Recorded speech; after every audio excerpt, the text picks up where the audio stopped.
देखिए, देश के लिए बहुत खुशी की बात है कि दूसरे ही दिन हमारे खिलाड़ियों ने एक कारनामा करके दिखाया। दूसरे ही दिन हमें एक मेडल मिल गया और ये भी आनंद की बात है कि एक देश की बेटी ने ये कांस्य पदक हमें दिलवाया है।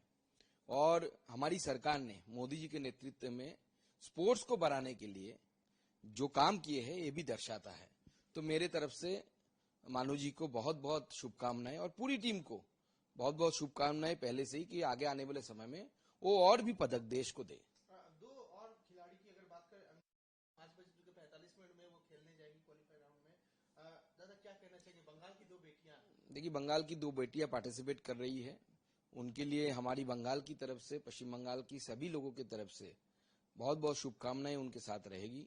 मैं चाहता हूं कि उनको भी आगे बढ़ने का जो मौका मिला है इससे वो देश को सम्मानित करे और उनको भी अगर पदक मिलता है तो इसके लिए बहुत बड़ी बात होगी, देश के लिए भी बात होगी। और बेटियां, मुझे लगता है कि इस बार बाजी मार सकती है, बेटियां भारत को आगे लेके जा सकती है। ममता बनर्जी नीति आयोग की बैठक से बाहर चली गई, दावा दिया गया। माइक म्यूट करना लोकतांत्रिक मापदंडों के अनुकूल नहीं है, बॉयकॉट पर संजय राउत ने भी ये कहा है। देखिए, कल ही आदरणीय फाइनेंस मिनिस्टर निर्मला सीतारमण जी ने ये पूरा क्लियर कर दिया कि ये चीज जो ममता बनर्जी बोल रही है, एक मुख्यमंत्री होके ऐसी झूठी बातें फैलाना नहीं चाहिए। पहली बात है कि पश्चिम बंगाल का टर्न बहुत पीछे था, उनके रिक्वेस्ट में उनको पहले बोलने का मौका दिया गया। ये कितना बड़ा बड़प्पन है डेमोक्रेसी में। ममता बनर्जी ये कभी नहीं आपके सामने बोलेगी, कैमरे के सामने नहीं बोलेगी। और हर मुख्यमंत्री का या जो भी बोले कोई भी मीटिंग में, देखिए ये तो जनसभा नहीं है कि आप भाषण देंगे बाकी लोग सुनेंगे, बाकी सब मुख्यमंत्री भी हैं वहां पे।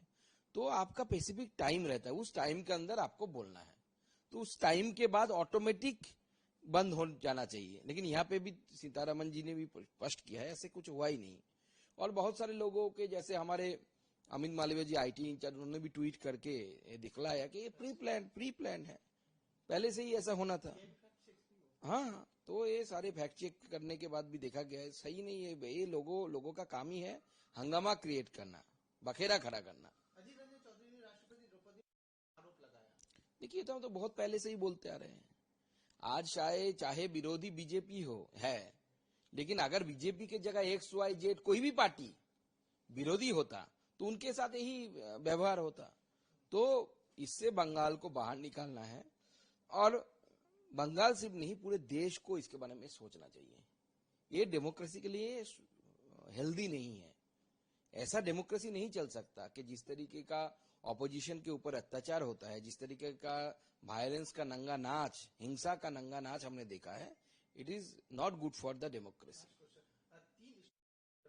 फ्लोटिंग के चक्कर में कोचिंग सेंटर के बेसमेंट में पानी भरने पे मौत हो गई, जो कि अरेस्ट हो चुके हैं जो कोचिंग सेंटर से। दादा उस पे क्या कहना चाहिए? देखिए, बहुत ही दुख की घटना घटी है। 3 IAS एस्पिरेंट्स, UPSC एस्पिरेंट्स जो इस तरीके से उनकी मौत हो गई।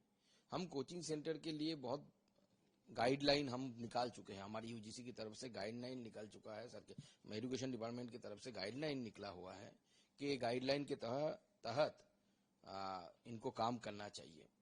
और मुझे लगता है कि दिल्ली जल विभाग भी इससे, दिल्ली सरकार की जो जल विभाग है ये भी हाथ अपना हाथ छुपा नहीं सकती। इसमें उनका भी रोल थोड़ा मुझे लगता है कि ठीक तरीके से उनका काम नहीं रहा।